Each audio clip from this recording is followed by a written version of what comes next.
There was a moment not long ago when the President of the United States typed 4 words he believed would bring Canada to its knees. All trade negotiations terminated, capital letters, posted publicly. And within minutes, markets reacted. Canadian officials were woken up by phone calls in the middle of the night, and cable news lit up across America. The President had publicly cut Canada off. He had removed it from the negotiating list. He had signaled to the world that Washington was done sitting at the table with Ottawa. And for the next 72 hours, Washington watched and waited for Canada to panic. Canada did not panic. Canada was busy. Because while that post was being written, while the President's advisors were congratulating themselves on a devastating pressure move, Canada had already been quietly, methodically, and legally removing America from something far more significant than a list. A list the President controlled. A list he could restore with another post. A list that existed entirely in the political realm, dependent on his mood, his next press conference, his next message. Canada had been building something different, something that does not get restored with a post. Something that, as of right now, is still running. Most coverage treated these as 2 separate stories, a dramatic termination on one side, some bureaucratic procurement paperwork on the other. They are not separate. Over the next few minutes, I am going to show you exactly how they fit together and why the timing should concern anyone who still believes the leverage in this relationship runs south. Here is what actually happened. To understand the full weight of what Canada did, you first need to understand what the President thought he was doing.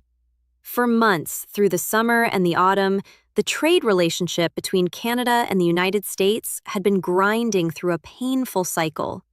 Washington imposed tariffs. Canada retaliated. Negotiations began. Talks stalled. More tariffs arrived. More retaliation followed. By October, both sides were technically still talking. Canadian officials had made 2 separate trips to Washington. Prime Minister Mark Carney himself had visited the Oval Office on October 7th, sitting down with the President face to face. There was a framework. It was fragile, it was uncomfortable, but it was functional. And it was aimed at one goal: reaching a deal before the deadline to review the Continental Free Trade Agreement. Then the Premier of Ontario, Doug Ford, ran an advertisement. 60 seconds long.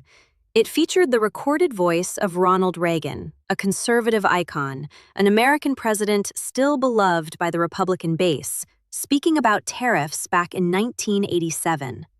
And Reagan's words were unambiguous. He warned that tariffs cause trade wars. He warned that they hurt workers. He warned that they shrink markets and shut down businesses. Ford spent over $70 million running that ad across American media markets. He ran it during the World Series when tens of millions of Americans were watching. And the President was furious. He posted that the ad was fraudulent. He said Canada had cheated. And then came the declaration. All trade negotiations, in his words, were hereby terminated. Now think about what that move actually was. It was performance.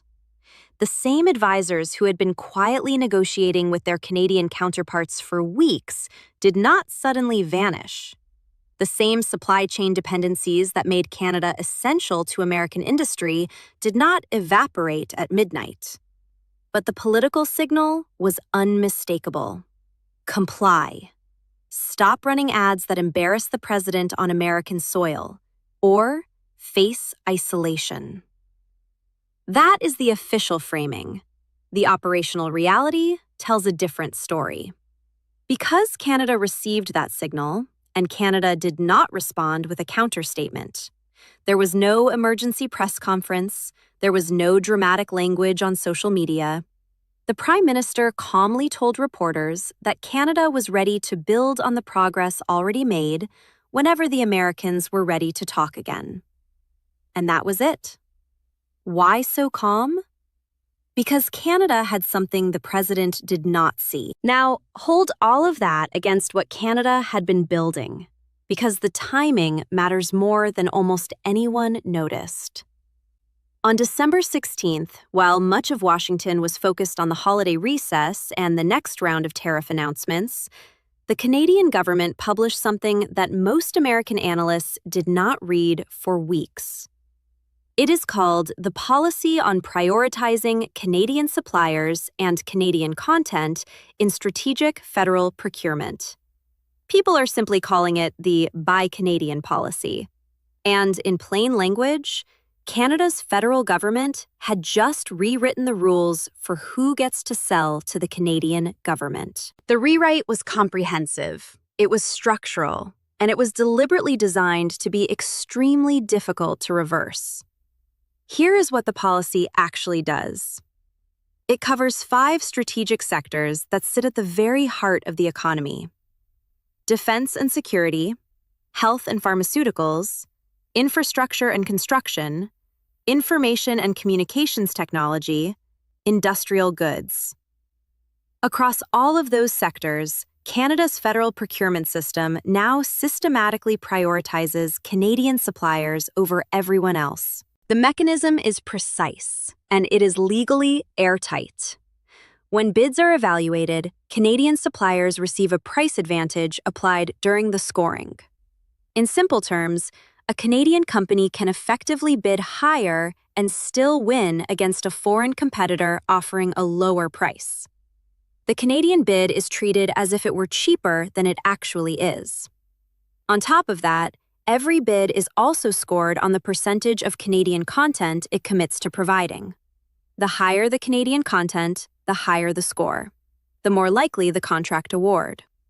2 layers working together, both favoring Canada. Let me make that concrete because the numbers matter here. The policy launched in December.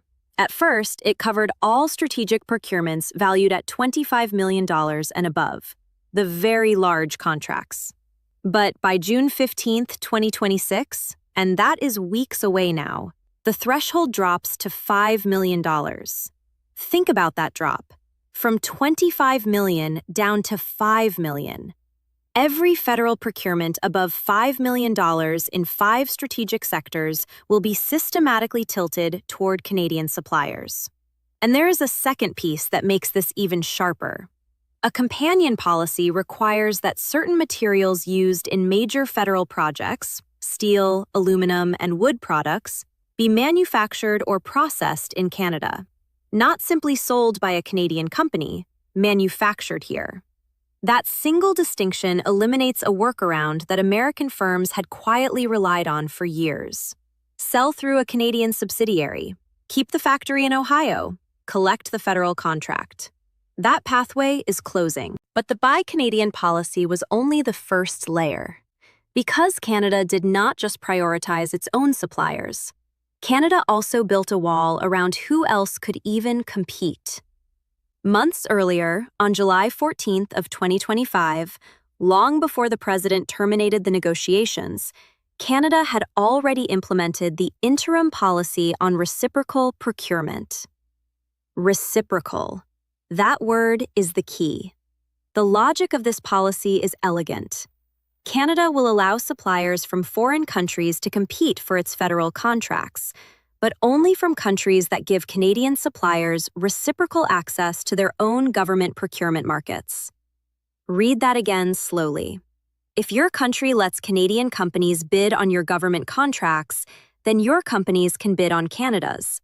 But if your country does not, or if your country imposes tariffs that effectively shut Canadian goods out, then your companies are locked out of Canada's federal procurement entirely. Now consider where that leaves the United States, with its Buy American rules, with its heavy tariffs on Canadian steel and aluminum, with layer upon layer of trade barriers stacked up over the past year. The United States had, through the accumulation of its own policies, effectively disqualified itself from reciprocal access. And here is the elegant part. Canada did not need to remove America from the list. America's own policies had already done the removing. Ottawa simply formalized what Washington's own behavior had already determined. The exclusion was built by American hands, then quietly signed into Canadian law. And then the provinces moved. Ontario went first, and it went hard. Back in March of 2025, the Premier announced that United States-based companies were banned from provincial government procurement for as long as American tariffs on Canadian exports remained in place. Now, remember what Ontario is. It is Canada's largest provincial economy. It is the industrial heartland of the country. And across its entire public sector, its ministries, its agencies, its hospitals, its universities, American companies were being pushed out. Ontario was not alone.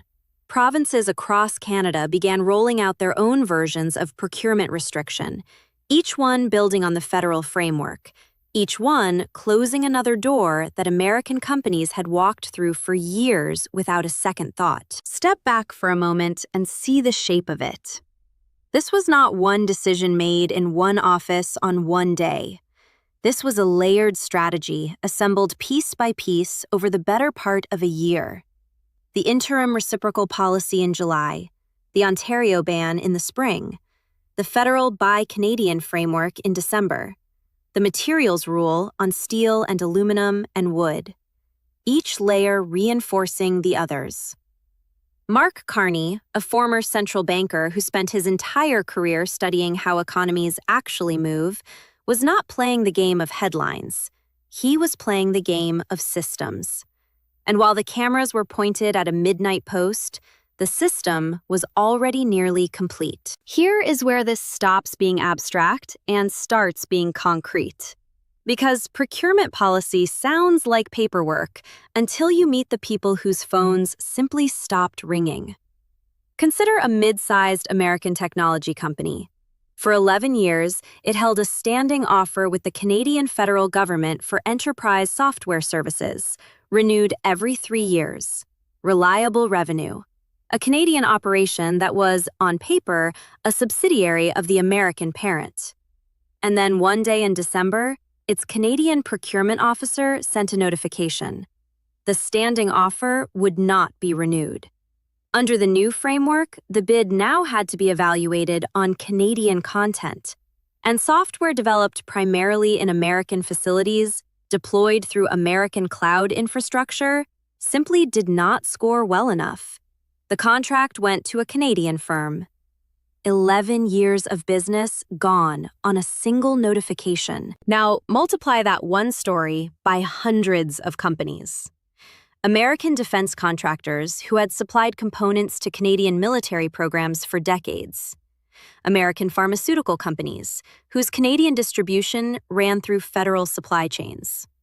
American construction firms whose steel and aluminum and wood now had to be Canadian manufactured, not simply Canadian sold.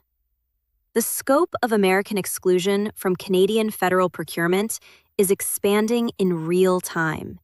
And the timeline is accelerating, not slowing. By June, the door opens to far more contracts. By spring, the rules grow tighter still. And here is where the two stories intersect in a way that should concern anyone watching the American position erode. Nature abhors a vacuum. The moment Canadian procurement began systematically deprioritizing American suppliers, something entirely predictable happened. Other countries moved in. European companies, already embedded in Canada's supply chain through the Canada-European Union trade agreement, found themselves well-positioned to meet Canadian content requirements through joint ventures with Canadian firms. South Korean firms already integrated into Canadian supply chains began expanding their Canadian footprint specifically to qualify under the new preference framework. Japanese partners did the same. And these are not small players. These are some of the most capable industrial firms on the planet. The reciprocal procurement logic cuts both ways. Countries that give Canada access get access. And Canada has trade agreements with Europe, with 11 Pacific nations, with dozens of partners around the world. All of those countries' suppliers now hold a structural advantage over American companies inside Canadian federal procurement. The Americans bid against a thumb on the scale. The Europeans and Asians bid with the scale tilted their way. So Canada did not just remove America. Canada built an architecture in which reliable partners, Europe, the Asia-Pacific, South Korea, Japan, moved into the space that America vacated through its own tariff behavior. And here's the part that makes it so hard to undo. As those relationships deepen, as European and Asian companies open Canadian offices, hire Canadian workers, build Canadian content, and qualify for higher and higher scores under the framework, the pathway back for American companies narrows with every single quarter. Every new office, every new hire, every new contract awarded. Each one is another brick in a wall that gets harder to take down. Now, let us return to that midnight post. All trade negotiations with Canada are hereby terminated. The President removed Canada from a negotiating list, a list he controlled, a list he could restore at any moment with another post. And in fact, within days, he was already telling reporters that the relationship was good again, that the door was open. The list came back almost as quickly as it had disappeared. Because that is the nature of a list. It is written in pencil. But Canada had been building something that cannot be erased with a single post. A procurement framework covering 5 strategic sectors. A structural price advantage for domestic suppliers in every evaluation. A reciprocal policy locking out countries whose own trade barriers disqualify them. A province-wide restriction across Canada's largest economy. A threshold dropping in June to capture every federal contract above $5 million. And underneath all of it, a quiet, methodical transfer of supply relationships from American companies to European, Asian, and Canadian firms. The President removed Canada from a list worth one news cycle. Canada removed America from a procurement ecosystem worth hundreds of billions of dollars, one that had been generating American corporate revenue for decades. Now widen the lens. Because Canada is not acting in isolation. Look at where the reliable partners sit today. Europe, recalibrating its assumptions about American commitment, is deepening every tie it can find with Canada. South Korea and Japan, watching the same shifts in Washington, are quietly building Canadian footprints. The pattern is the same everywhere you look. When American policy turns inward and unpredictable, the rest of the world does not wait. It routes around the disruption.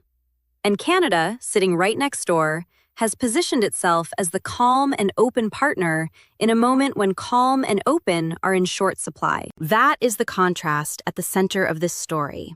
One side is loud, the other side is quiet. One side announces, the other side builds. One side controls a list, the other side controls a system.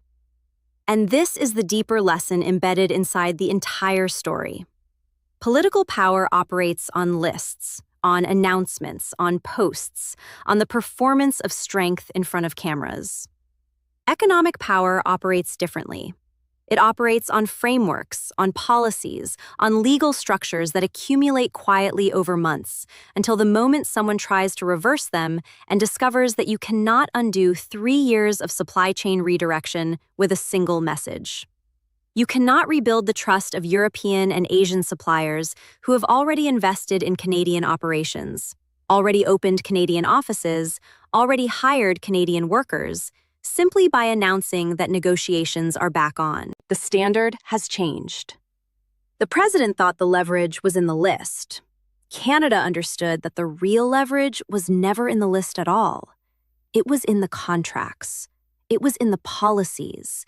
It was in the quiet, legal, systematic removal of America from an architecture that had been silently generating billions in revenue until Canada decided it no longer had to. And in fairness, some in Washington argue this is recoverable, that if the tariffs come off, the policies soften, the relationship resets. Ontario itself has said its restrictions could be reassessed if American tariffs are lifted. That possibility is real, and an honest analysis has to include it. But policies are easy to write and hard to unwind once industries have rebuilt themselves around them. A supplier who has spent a year qualifying European partners does not simply switch back overnight. That is the difference between a post and a policy. Watch the calendar, not the headlines. Watch June 15th, 2026. Because when the threshold drops to $5 million, every American company competing for Canadian federal contracts in defense, in health, in infrastructure, in technology, and in industrial goods will run straight into this framework. The list the president removed Canada from lasted a single news cycle. The system Canada removed America from may well last a decade. And unlike a midnight post, that removal is still in effect right now, contract by contract, evaluation by evaluation, Canadian content score by Canadian content score. If this story is telling you something you have not heard elsewhere, share it. Drop your thoughts in the comments. I want to hear it. Like the video if you want more of this, and I will see you in the next.